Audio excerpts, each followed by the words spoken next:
Hello YouTube, j'espère que vous allez bien. Je suis trop émue de vous retrouver aujourd'hui parce que c'est officiellement ma dernière vidéo ici. On est samedi et je pars demain matin direction l'aéroport pour rentrer à Paris, puis en Bretagne, sud-ouest, bref, vous connaissez la suite. Hello YouTube, on se retrouve comme prévu pour la deuxième partie de cette vidéo parce qu'en fait j'ai consacré vraiment la première partie à venir t'expliquer le fonctionnement de ce séjour que j'ai passé et celle-ci justement à mes ressentis tout au long du voyage. Je redoute un peu la façon dont je vais t'expliquer les choses parce qu'honnêtement, je pense n'avoir jamais vécu autant de choses en si peu de temps et surtout je pense n'avoir jamais été face à tant de peur en si peu de temps. Le but de cette vidéo n'est pas vraiment que je te décrive pourquoi dans les moindres détails, à quelle peur j'ai fait face, mais vraiment que je te partage les déclics que tout ça a animé en moi. Comme tu le sais, je suis partie avec l'ambition de me découvrir, d'aller à la découverte de cette nouvelle personne que je suis devenue et je pense pouvoir te dire aujourd'hui que je me suis trouvée. C'est bizarre de le dire comme ça parce que je pense qu'il n'est pas possible de se trouver à 100% un jour étant donné qu'on continue constamment d'évoluer. Mais ce voyage a vraiment éveillé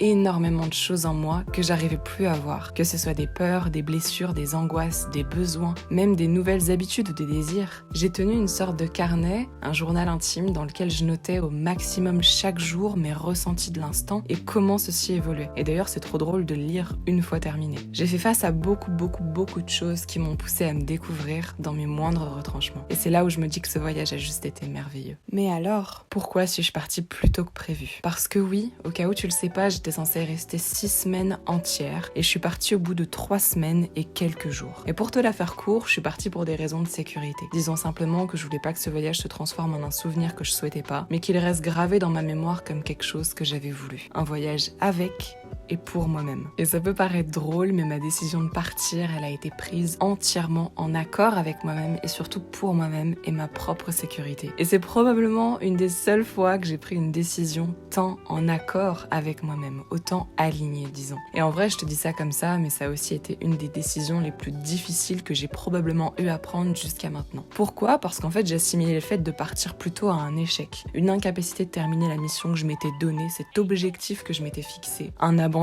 en quelque sorte. C'est un départ que j'ai longtemps rejeté, que je me suis dit que j'allais regretter, que j'allais en quelque sorte abandonner cet objectif que je m'étais fixé. Et il m'a fallu un certain temps avant de comprendre qu'il ne s'agissait en rien de tout ça. Mais ça n'empêche que je me suis torturé l'esprit pendant plusieurs heures et même plusieurs jours. En prenant du recul, je me rends vraiment compte qu'il s'agissait en quelque sorte d'une question existentielle et qui a potentiellement guidé l'entièreté de mon voyage. Est-ce que je décidais de partir et de m'écouter ou est-ce que je décidais de rester et de faire comme ce que je faisais jusqu'à maintenant, qui était de me forcer à rester dans une situation qui ne me convenait plus? Honnêtement, je pense que c'est l'accomplissement de ce séjour. C'était pour moi de partir plus tôt. C'était pour moi de prendre cette décision pour moi, avec moi qui ai toujours eu énormément de mal à prendre des décisions. Bah là, c'est une décision que je prends pour moi et avec moi. C'est en quelque sorte une preuve d'amour que je me fais à moi-même. Je pense honnêtement que parfois dans la vie, se mettre des objectifs et tout faire pour les atteindre, c'est bon. C'est nécessaire et c'est important pour soi, pour sa propre évolution, pour son propre bien-être, parce que ça met un petit goût de challenge en quelque sorte. Mais je pense surtout que la plus belle des choses qu'on devrait tous faire, c'est de nous écouter dans notre entièreté durant ce chemin d'accomplissement de l'objectif. Parce que si je me mets un objectif au bout et que je me mets des œillères et que je décide pas de m'écouter pendant l'accomplissement de cet objectif, on peut pas dire que l'objectif est atteint au bout d'un certain temps. Je pense que le but c'est de l'atteindre en s'écoutant. Et je suis aussi convaincue qu'un objectif peut changer parce qu'il est propre à nous. Si je prends exemple sur moi par exemple, mon objectif de base c'était d'effectuer un voyage avec et pour moi-même, dans l'optique de me découvrir et de m'écouter. Et ma décision de partir plus tôt, c'est en quelque sorte l'accomplissement ultime que j'espérais parce que je l'ai fait pour moi et pas contre moi. J'ai compris les enjeux et pourquoi je décidais de le faire. Tu vois ce que je veux dire? Et dans tous les cas, que tu réussisses cet objectif ou que tu le réussisses pas, même s'il n'y a pas de réussite en soi, il n'y a pas d'échec, faut vraiment se dire que justement c'est pas une question d'échec. Et que tu ailles au bout de cet objectif ou que tu le reformules ou que tu n'ailles pas au bout, je pense honnêtement qu'il n'y a pas d'échec. La vie, elle est selon moi comme un gigantesque jeu d'action. C'est-à-dire qu'on a toutes les cartes en main et le jeu continue en fonction de la façon dont nous décidons de voir les cartes que nous tenons. Est-ce que je suis stressée? Est-ce que je suis angoissée? Est-ce que je suis dans le rejet? Est-ce que je suis dans la peur? Est-ce que je m'écoute? Ou est-ce que la vie d'autrui m'importe plus? Et on a tous vraiment la possibilité à chaque instant de changer le spectre de vision et de pensée qu'on développe. Comment est-ce que je souhaite vivre ma journée? Ou disons plutôt, comment est-ce que je souhaite vivre ma vie en général? Et je pense que c'est aussi probablement une des plus belles leçons que j'ai retenues. Toutes les capacités sont en moi. Je crée le spectre de vision que je décide d'aborder et ça, chaque jour. Je me suis reconnectée à moi, je me me suis reconnectée à l'amour que j'ai en moi. Ça va me faire pleurer, mais c'est vrai, ce séjour, en fait, j'ai été face à tellement de peurs. J'ai été face à tellement de sorties de zone de confort, à tellement de choses que je rejetais, à tellement de choses que je connaissais pas par rapport à moi-même. Et en fait, j'ai été tellement submergée par ces choses-là que j'ai été obligée de lâcher prise et j'ai été obligée de revenir à moi, à l'essentiel, au calme, à la sérénité et à souffler et à vivre au jour le jour. Et c'est ce que j'ai fait pendant 3 semaines et ça m'a fait un bien.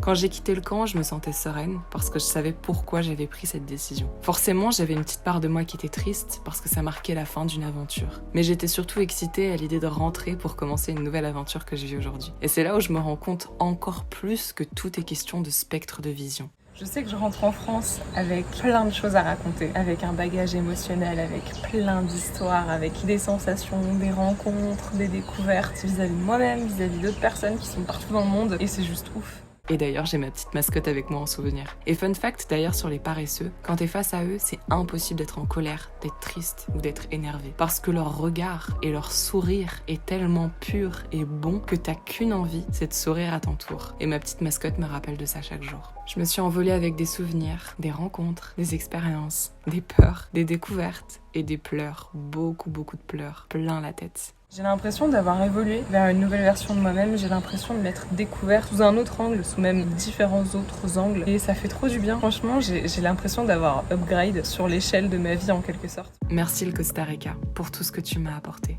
Merci pour tout ce que t'as réveillé en moi, pour ta beauté et ta bonté. Et on se reverra un jour. Ça m'a fait trop plaisir de documenter tout ça avec vous, de vous partager ces moments, ces vidéos, tous ces instants. Sachez que c'est le début d'une grande aventure. S'il y a bien un truc que je retiens avec ce voyage, c'est que les voyages seuls comme ça, à l'international, dans un but humanitaire, c'est pas fini et c'est pas le dernier. Honnêtement, je pense que c'est le tout premier d'une très longue liste et j'ai hâte de vous documenter tout ça. Et comme je te disais, cette vidéo clôture cette merveilleuse aventure. Mais une autre a déjà commencé et je te conterai tout ça dans d'autres vidéos. C'est promis, si le concept te plaît bien sûr. Je te fais plein de bisous, prends soin de toi, prends vraiment soin de toi. N'hésite pas à me dire dans les commentaires ce que t'as pensé de cette vidéo, ce que t'as préféré. Et n'hésite pas d'ailleurs à m'indiquer s'il y a un pays dans lequel t'aimerais partir prochainement pour vivre une expérience à ton tour. Je serais trop curieuse de savoir. Je te fais plein de bisous et je t'envoie plein d'amour.